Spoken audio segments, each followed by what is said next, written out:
Hi, I'm Erin, the Nature Center's manager for the Detroit Zoological Society, and I'm here at the Belle Nature Center at our bird feeding station to give you another quick tip about celebrating and appreciating and enjoying your birds in your backyard. So many of us feed birds bird seed, and we here at the Belle Nature Center actually keep our seed feeders up year-round.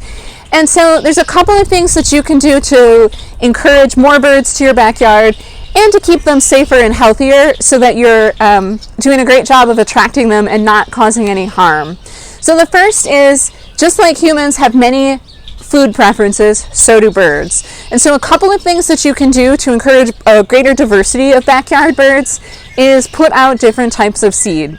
If I were just going to feed a single type of seed, I would use just straight black oil sunflower or safflower, the sunflower seeds that you get in the 50-pound bags. And there's two reasons for that. One is that many birds will eat that. Many of our native indigenous birds, chickadees, cardinals, are very happy to just come to a safflower or sunflower black oil seed feeder. And that's often a tube style like this with the perches. The second is there tends to be less seed wasted. If you use the wild bird seed mixes all year round, you might notice a lot of the birds just sit at the feeder and they throw out the seeds they don't want to eat. So you end up with more mess.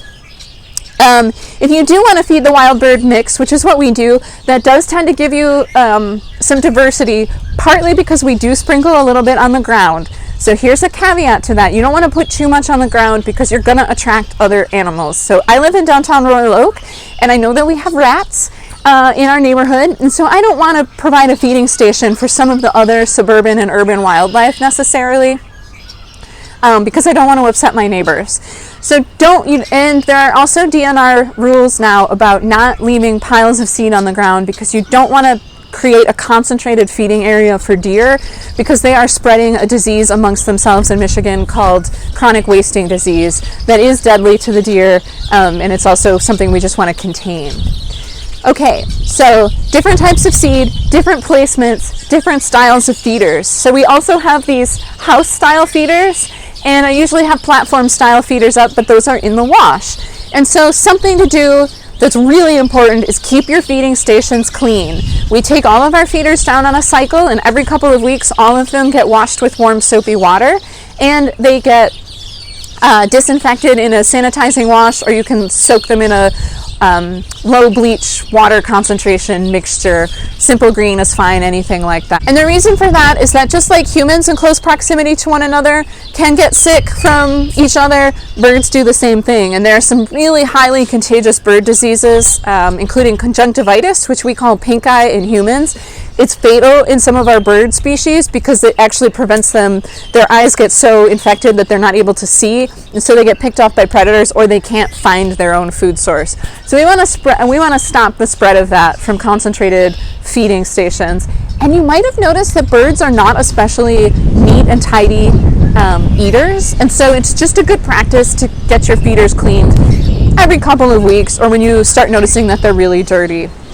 Behind me, you'll see that I also have the fin feeders for Niger, or it's sometimes called thistle. It's a very teeny tiny seed, and that is really good for finches, goldfinches. If you live up further north, some of your grosbeaks might be interested in that.